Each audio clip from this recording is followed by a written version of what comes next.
Hey guys, so I'm just going to do my reaction to Harley Quinn Season 2, Episode 2, Riddle You. So the season premiere, it was called New Gotham. Basically, in the aftermath of the Joker's tower falling and the 8.6 earthquake, the President of the United States says, you know what, Gotham is too much of a hot mess, it's beyond saving, it's no longer part of the United States. Harley loves it because now it means it's basically Gotham has become this like lawless hellhole. It basically looks like the Purge or something. Um, Poison Ivy tries to be the voice of reason. It's like, oh, this is your chance to like take over the city. She's like, no, the anarchy's fine, but other villains like Riddler, Freeze, Two Face, Bane, the Penguins, like they're all trying to take advantage of the chaos and trying to take different portions of the city for themselves. Riley's like, no, and she says to incite like a goon henchman uprising. Then she is reluctantly invited to the meeting with the Injustice League, where they try to give her a piece of the city, but it's just like this tiny little island of Gotham, while the other members have all these like huge chunks of it. And she's like, no, and Mr. Freeze blasts her with his freeze ray. Her body is like frozen and put on display in the Penguins Club for like 2 months until the gang successfully manages to rescue her. And in the ensuing chaos, Harley manages to kill Penguin. She finds that she's been frozen for 2 months, and the Injustice League has already carved out the different portions of the city, and she realizes that Poison Ivy was right, as always, and decides she's going to take out each member one by one in order to take control of the city for herself. Meanwhile, Jim Gordon, it's like Batman's missing. Two-Face takes over the police department, and all the GCPD like abandons him. Some of them become member of Bane's gang, even though it's only just been like maybe couple scenes later. His wife wants a divorce now, and he's basically lost all hope. And now it seems like the last shot was the doctors unbandaging Batman. They did find him in the rubble. He was in a coma, and because of the swelling gone down because he doesn't have his mask, they see that he's Bruce Wayne. So I don't know how long he's going to be in a coma for. He's probably wake up towards like the tail end of the season, most likely. And now we're just going to see how Harley's going to deal with each member of the Injustice League. I don't think he's going to kill all the members. Probably just the more prominent ones who have more frequent appearances or had not as many frequent appearances. Like I don't think Bane or Riddler are going anywhere. Maybe like Two-Face and Mr. Freeze are most likely the ones that are gonna. How'd you make all these candles? Definitely not with the rendered fat of dead zebras. Well, then I guess it remains a mystery. We need power. We can't keep depending on runaway zoo animals for Psycho to make candles out of. I made hats, too. Gotham is a wasteland. No! That asshole's the only one with power. We're gonna kill him next and steal it for ourselves. I hope you're vaccinated for HPV, because we're going to college. Harley, you know we're too old to get the HPV vaccine, right? But your boob. Stephanie is mad stoked to hook up with you on the quad. Oh, God. What up? Here's I, Stephanie, a fun yet bookish transfer student from Chico State. Yeah, Stephanie's not going either. No, she's not. You, however, are going to a padded room. You're way harsher than the girls who drove me out of Chico. I can't spill their deets because of the impending lawsuits. Jesus. We're definitely there for her. I, of course, am Heather Witherby, and this is my friend Isadora Staplebunkin. I feel like I would have remembered such distinct names. Yes, we do have very distinct names, Heather. It's chill. Bear with me. Oh, thanks, Steph. Let's keep this train going. He actually showed up. I'm gonna fucking kill him. For you or anybody! Back to the clean. This is Two-Face territory. What do you say, boys? How's about we compose him a story on these Chicago typewriters? What the fuck is Dickhead Tracy talking about? Oh, it's one of them old-timey phrases. See, from a distance, a Tommy gun sounds like... Oh!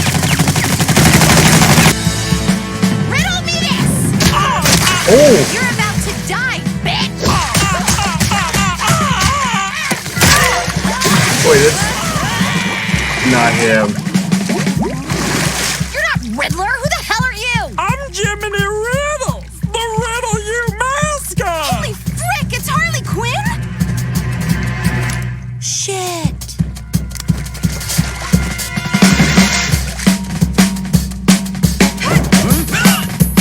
Wait. Is that Barbara Gordon? More than us, Garrett. She had a slightly higher inflection playing Barbara. Some seriously terrible stuff that's been going on here ever since Riddler took over. Like, what kind of stuff? Well, like we used to have a really good basketball team, and all the best players just disappeared. And let's just say it wasn't because they went pro, okay? I mean, they were good for Division 2, but, you know... What are you saying? I'm saying students are disappearing. Riddler's behind it, and I want to take him down if you don't kill me. Yeah, but how do we know that the second we untie you, you're not going to just turn us into the deep? Goddamn internet. You ladies have fun. I just came out to get another beer for the shower. Oopsie daisy. So, Commissioner... Ding. Oh, shit. And you said you didn't want the long metal spike. Gross. Gross and grosser. Oh, Harley.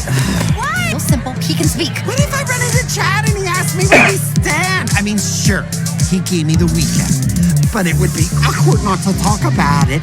But if we did talk about it, oh my God, it'd be just as awkward. I'm being ripped apart. I'm gonna text my counselor. Oh my God, you're a fucking clay monster. Forget about Chad for 5 seconds and do your goddamn job. So, he figured out how he's generating electricity. By inviting people to fake frat parties, kidnapping them, and forcing them to run on a hamster wheel, effectively turning them into human batteries? Oh wait, that makes way more sense than what I was thinking. Oh my God. Women! That's right! Harley Quinn? Harley Quinn and Poison Ivy. I know. Gee, I wonder what gave it away. The 90s miniskirts, the pigtails, the overall shorts, or the chunky flats? Oh. Jesus. Why are you laughing? No, it's a super, super cool name. Very menacing. It's a cane. A weapon. What are you gonna do? Trip us? Really? See? It is cool. What? We just built a Megadeth car. You think we're afraid of a few Bane goons? Oh.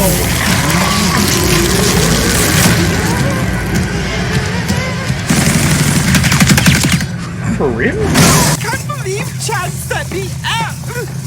I broke my purity ring for him. Clayface, pull it together. Turn into something skinny and slip out of your belt. Are you calling me fat?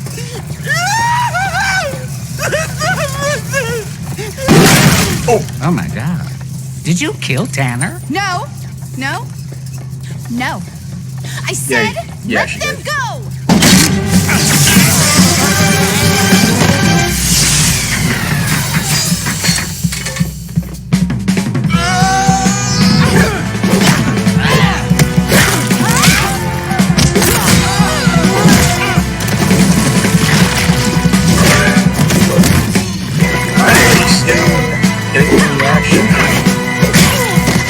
You've just been citizens arrested. Gosh, I'm good. Is this what it feels like to be Batman? Because I feel like a superhero right now. Wow, Babs, you really know how to just kill the post-fight mood. Sorry. Or at least demigods. Maybe titans. One brand new industrial strength water purifier as requested. Oh, that's what you guys were doing? Yeah, that's what we were doing.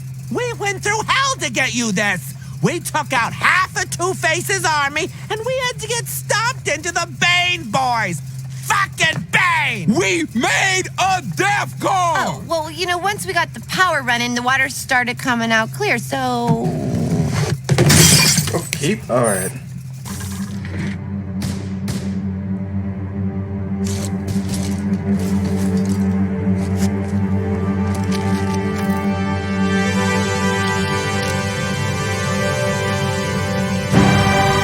Not bad for a first costume.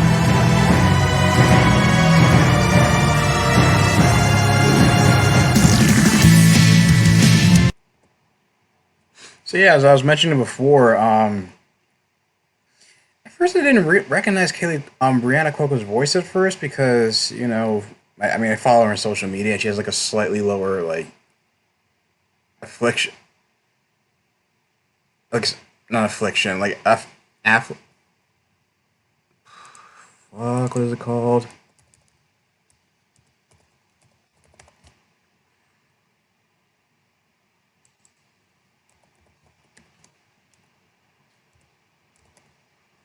Sorry. Like a lower inflection in her voice, and performing as um Barbara, she has a slightly higher vocal inflection, and it's like she seems like even with that, you can kind of tell. The only reason I knew I could tell it was still her was because she seems to have, she kind of sounds like Kaylee, or she brings something like energy and mannerisms to um the role. But like again, it's just it's an observation and a compliment, just how much how these like DC roles are like their most immersive roles I've probably seen both of the sisters in, and I think it's awesome. And uh but yeah, she did. I mean, Brianna, if you weren't familiar with her, she was a contestant on The Voice a few years back. She did a web series called I guess like the Lydia Bennett Diaries, like a fake like vlog series. And I think it's been mostly like stage work, and just guest starring in the occasional like CBS and procedural or sitcom. But yeah, it's kind of cool that they both got to work on this. I mean, they both did insist that she had to audition for it. Didn't get it just because her sister was on the show. Anyway, but overall, I think this was like a really great episode. Definitely even better than the season premiere.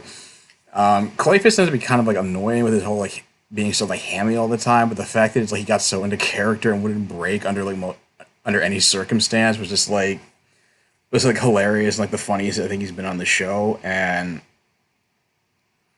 in fact, he was able to fit in, and like it's almost like it reminded me of like Robert Downey Jr.'s character, Kirk Lazarus in Tropic Thunder, because of how much like method acting was not great character. And the stuff with Psycho and King Shark was pretty funny as well. And yeah, it's weird. Like I haven't seen Frank for the last couple episodes, so I was wondering when he's gonna show back up again. And when we're gonna see more of Batgirl, because I mean she was looking for like because Harley was looking for like an arch nemesis of her own. So maybe I guess or I guess I feel like they're gonna become like friend. It seems like they're gonna have like a frenemies dynamic between Batgirl, Poison Ivy, and Harley, but we'll see. Anyway, what do you guys think of this episode? Leave your thoughts in the comments down below. If you like this video, like, share, and subscribe, and I'll talk to you guys soon.